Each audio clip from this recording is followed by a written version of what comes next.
बिस्मिल्लाहिर्रहमानिर्रहीम। अस्सलाम वालेकुम नाज़रीन इकराम, मैं हूं मखदूम शहाबुद्दीन और आप देख रहे हैं मेरा फेसबुक और यूट्यूब चैनल।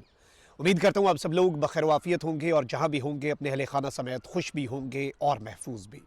नाज़रीन इकराम, एक जानिब तो एक मरतबा फिर से डी चौक पर मैदान गर्म हो चुका है और दोनों इतराफ से इस वक्त पेशकदमी जारी है, लेकिन पुलिस और रेंजर्स एक जानिब शेलिंग करना शुरू हो चुके हैं तो वहीं दूसरी जानिब पाकिस्तान तहरीक इंसाफ का कारकुन पीछे हटने के लिए तैयार नहीं है।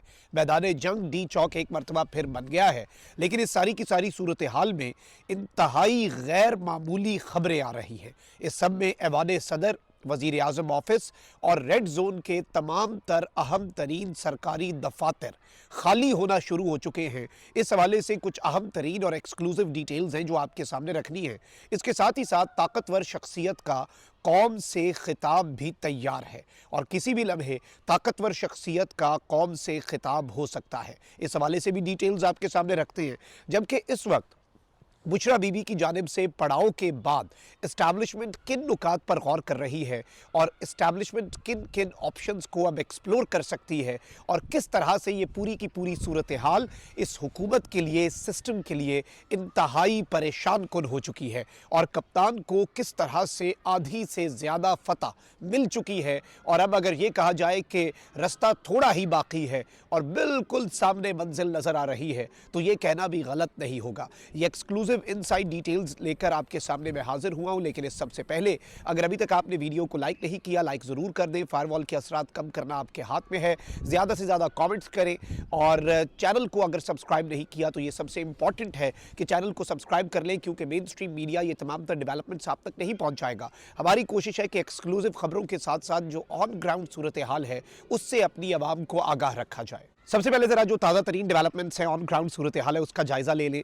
उमर अयूब, अली अमीन गंडापुर और बुशरा बीबी और पीटीआई की जो लीडरशिप है वो कंटेनर पर मौजूद थे। ब्लू एरिया के मकाम पर बुशरा बीबी ने तफसीली खिताब किया और ये पहला बाज़ाब्ता खिताब है। इससे पहले बुशरा बीबी की छोटी छोटी स्टेटमेंट्स आई होंगी, but this is the first address, पहली बाज़ाब्ता स्पीच है जो बुशरा बीबी साहिबा ने की और इसने कारकुनान का जो जज्बा बढ़ाया है आप उसका अंदाज़ा भी नहीं कर सकते। और वापसी के तमाम तर रास्ते बुशरा बीबी साहिबा ने बंद कर दिए हैं बाज़ाब्ता तौर पर। लेकिन अब पाकिस्तान तहरीक इंसाफ का कारकुन जब डी चौक पहुंचा और डी चौक के ऊपर कंटेनर्स पर पाकिस्तान की फौज तैनात थी तो फौज ने वहां पर ऐलानात किए कि आप कानून को हाथ में ना लीजिएगा और बिल्कुल भी हमने भी आपके ऊपर कोई इस तरह का कोई शेलिंग या कुछ भी नहीं करना, आप कानून हाथ में ना लें, हम आपके साथ कोई मसला हमारा नहीं है। बल्कि इवन फिर ये विजुअल्स भी आए कि प्रोटेस्टर्स जो कंटेनर पे चढ़ रहे थे, पाक फौज के जवानों ने उन्हें सहारा दिया, बगलगीर हुए। लेकिन इन विजुअल्स के बाद एक जानिब पाक फौज ने अपनी पोजीशन वाजे कर दी कि वो आम आवाम के साथ नहीं लड़ेगी, लेकिन पुलिस और रेंजर्स जो कि पिछले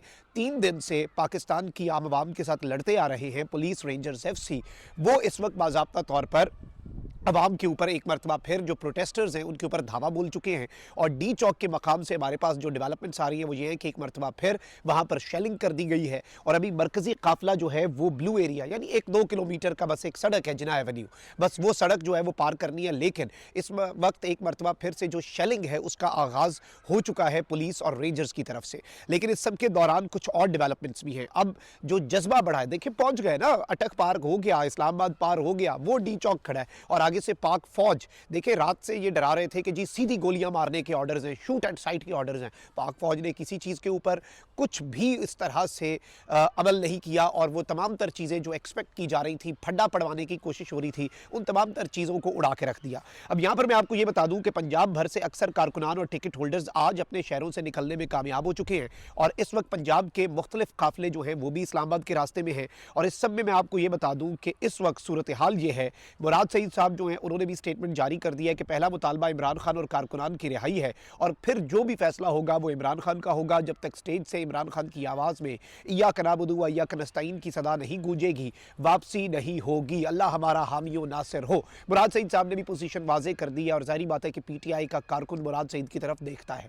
मुराद सईद साहब मौजूदा पीटीआई की जो बाहर लीडरशिप है उसकी तरह कॉम्प्रोमाइज़ नहीं है। लेकिन एक क्रेडिट बुशरा बीबी को जो जाता है वो सबसे बड़ा ये है कि बुशरा बीबी साहिबा ने पहरा दिया है, वरना इन्होंने तो पीछे काम कर जाना था। अब बुशरा बीबी साहिबा ने जो ब्लू एरिया इस्लामाबाद में पहला खिताब किया उसकी भी मैं कुछ डिटेल्स आपके सामने रख देता हूँ। बुशरा बीबी ने इमरान खान साहब को छोड़ने वालों को गिद्ध जो है वो करार दिया कि जो इमरान खान का साथ छोड़ गए थे। फिर बुशरा बीबी ने इस वक्त साथ ही साथ जो स्टेज है वहाँ से टेंट लगाने की हिदायत दे दी कि यहाँ पर अब टेंट लगाने आप डी चौक पे शुरू कर दें और हमने डी चौक के मकाम पर आना है। ये मुल्क भी मेरा है, फ़ौज भी मेरी है। इमरान खान हमेशा यही कहते हैं, लेकिन समझ नहीं आता कि फिर लड़ाई किस चीज़ की है। ये बात कही बुशरा बीबी ने आज स्टेज पर खड़े होकर कि हमें ये भी नहीं समझ आ रही कि आखिर फड्डा आखिर लड़ाई किस बात की है। फिर बुशरा बीबी साहिबा ने इमरान खान साहब की हालत ज़ार के हवाले से बताया कि इमरान खान को अटक जेल में एक बाल्टी पानी दिया जाता था, उसी को पीना, उसी से वुजू करना होता था। एक चारपाई ऐसे दी गई जिस पर सोया ही नहीं जा सकता, नीचे फर्श पर गंद होता था। इमरान खान साहब की जो हालत ज़ार है उस पर भी बुशरा बीबी जो है उन्होंने बात की। फिर उन्होंने कहा कि जब तक इमरान खान हमारे पास नहीं आ जाएंगे कोई मुझे और इस्लामाबाद को छोड़कर नहीं जाएगा। और कंटेनर के ऊपर बुशरा बीबी साहिबा ने कारकुनान से ये खिताब भी किया और कारकुनान से हल्फ भी लिया। अब सूरत हाल क्या हो चुकी है कि एक मरतबा फिर डी चौक पे आंख मचोली चल रही है। ये कितनी चलेगी? इससे पहले सारे बड़े मरहले जो हैं वो तो पार हो चुके। अब यहाँ पर इंपॉर्टेंट चीज़ आपने समझनी है। यहाँ पर इंपॉर्टेंट चीज़ ये है नाज़रीन कराम कि जैसे ही पाकिस्तान तहरीक इंसाफ का काफिला डी चौक के साथ टकराया है तो ये खबर आ रही है ज़राए के मुताबिक कि रेड जोन में तमाम सरकारी दफातर को खाली करवाने की हिदायत जारी कर दी गई है। फेडरल सेक्रेटेरिएट के तमाम अफसरान और मुलाजमीन को फौरी तौर पर दफातर से निकलने की हिदायत जारी कर दी गई थी और ज़ाहिर बात है कि वहाँ पर कुछ भी किसी भी लम्हे हो सकता है। तो इस खदशे के पेश नज़र अहम तरीन सरकारी दफातर और फेडरल सेक्रेटेरिएट जो है उसमें अफसरान और मुलाजमीन को फौरी तौर पर दफातर खाली करने का हुक्म जारी किया गया। अब इस वक्त सिचुएशन नाज़रीन कराम ये है कि पार्लियामेंट से, वज़ीर आज़म हाउस से, ऐवान सदर से, सुप्रीम कोर्ट से, तमाम अहम तरीन इमारतों से पाकिस्तान तहरीक इंसाफ के कारकुनान चंद कदम की दूरी पर हैं और आगे सख्त रुकावटें, कंटेनर्स, फ़ौज और पुलिस की नफरी तो मौजूद है। लेकिन यहाँ पर एक खबर जैसे नवाज शरीफ साहब की आई कि वो लाहौर से फौरी तौर पर उठ के हेलीकॉप्टर में बैठ के मरी चले गए पुरफ़ज़ा मकाम पर, यह भी इस जानिब इशारा है कि इन्हें पता है क्या हो रहा है। जाती उम्रा जाने वाले रास्तों को कंटेनर्स लगाकर सील किया गया। यानी इस वक्त जितने सरकारी मुलाजमीन है, देखिए वज़ीर आज़म हाउस के अलावा वज़ीर आज़म का एक पूरा सेक्रेटेरिएट है, उसमें सैकड़ों की तादाद में मुलाजमीन है। फिर इसके साथ साथ ऐवान सदर के अंदर एक पूरे डिपार्टमेंट्स होते हैं ना, सिर्फ एक बंदा नहीं होता, पूरी एक हायरार्की होती है, पूरी ब्यूरोक्रेसी होती है। तो वो तमाम तर लोग जो हैं इस वक्त यही इतलात आ रही है कि जैसे फेडरल सेक्रेटेरिएट के मुलाजमीन जो हैं उन्होंने दफातर खाली किए हैं और उन्हें कहा गया कि आप लोग अपने अपने घर चले जाएँ, यहाँ पर हालात ख़राब हो सकते हैं। तो इस वक्त वो भी खाली होना शुरू हो चुके हैं।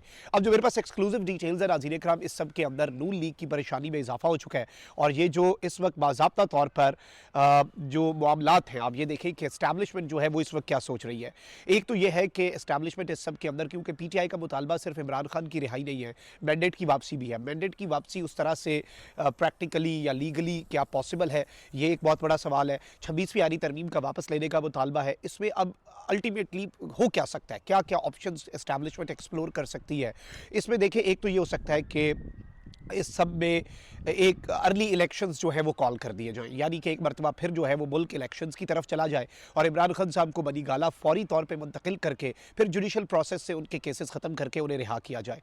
वहीं दूसरी जानिब एक ऑप्शन जो है वो ये है कि अगर पाकिस्तान तहरीक इंसाफ इस ऑप्शन पर नहीं आती तो फिर मुक़तदरा जो है वो गालिबन कोई एमरजेंसी लगाने, मार्शल लॉ, असम्बली डिज़ोल्व करने और कोई एक इंटरिम गवर्नमेंट लाने के हवाले से चीज़ें हो सकती हैं और उस दौरान इस्टेब्लिशमेंट जो है वो डायरेक्टली फिर इमरान खान साहब के साथ एंगेजमेंट करें और डायरेक्टली इमरान खान साहब के साथ मुज़ाकरात हों। अब इस सब में ये चीज़ है कि पीटीआई के लिए जो इमीडिएट रिलीफ है वो और पीटीआई की ये कॉल फौरी तौर पर वापस लेना जो है उसमें अल्टीमेटली यही है कि पाकिस्तान तहरीक इंसाफ के तमाम तर वर्कर्स को 24 घंटे के अंदर अंदर जेल से रिहा कर दिया जाए। ये एक पहला स्टेप होगा, लेकिन ये स्टेप इतना भी आसान नहीं होगा। अब यहाँ पर एक चीज़ और भी चल रही है कि जी कुछ ऐसा रातों रात हो जाए कि ये गवर्नमेंट घर चली जाए और इन हाउस चेंज हो जाए, जैसे इमरान खान साहब की हुकूमत थी और इन हाउस चेंज हुआ ना और शहबाज शरीफ साहब आ गए, तो इस तरह का कोई इन हाउस चेंज पीटीआई के हक में आ जाए। क्या वो मैंडेट वापसी की तरफ है? ये भी चीज़ें चल रही हैं। कौमी हुकूमत पर पीटीआई वैसे नहीं आएगी, ये चीज़ तो आपको भी पता है। अब यहाँ पर ये 3-4 ऑप्शंस हैं जो इस वक्त मुक़तदरा जो है पाकिस्तान की इस्टेब्लिशमेंट जो है वो एक्सप्लोर कर रही है और यही वो ऑप्शंस हैं जो प्रैक्टिकली इस वक्त नज़र भी आ रहे हैं। ऑल्दो इस सब के अंदर जो सबसे खुशाइंद बात है वो ये है कि फ़ौज ने इस सब का हिस्सा, जो पुलिस रेंजर्स एफसी कर रहे थे, उस सब का हिस्सा बनने से इनकार कर दिया और फ़ौज के जवानों ने वहाँ पर बिल्कुल भी आवाम के ऊपर वो मज़ालिम उस तरह के ढाना गवारा नहीं किया जो पुलिस से करवाया जा रहा है काम। और ज़ाहिर बात है ये वैसे आई ओपनर वैसे पुलिस और बाकी महकमों के लिए भी है कि तुहानू अगे करके बस आपको बुरा बना, मतलब ये चीज़ें नज़र तो आ रही हैं ना। लेकिन अब यहाँ पर इंपॉर्टेंट चीज़ ये है कि वज़ीर आज़म शहबाज शरीफ जो है, उनका भी कौम से खिताब जो है वो किसी भी लम्हे आ सकता है। और ये प्राइम मिनिस्टर हाउस के सोर्सेज हमें बता रहे हैं कि शहबाज शरीफ साहब इज़ कंसिडरिंग एक अहम तरीन, ताकतवर तरीन, मुल्क की कागज़ों में कम अज़ कम इंपॉर्टेंट तरीन शख्सियत, वैसे तो कोई ताकत इनके पास है नहीं, कठपुतली वज़ीर आज़म है, लेकिन मुल्क की कागज़ों में जो ताकतवर तरीन शख्सियत है, chief executive of the country, उनका खिताब भी मुतवक्के है इस वक्त। और ये भी एक गेम चेंजर हो सकता है और गवर्नमेंट का एक बहुत बड़ा सरेंडर जो है उसकी जानिब ये एक बहुत बड़ा कदम हो सकता है। ये सारी डेवलपमेंट्स थी जो आपके सामने रखना ज़रूरी थी। अपना बहुत ख्याल रखिए। अल्लाह निगहबान। पाकिस्तान जिंदाबाद।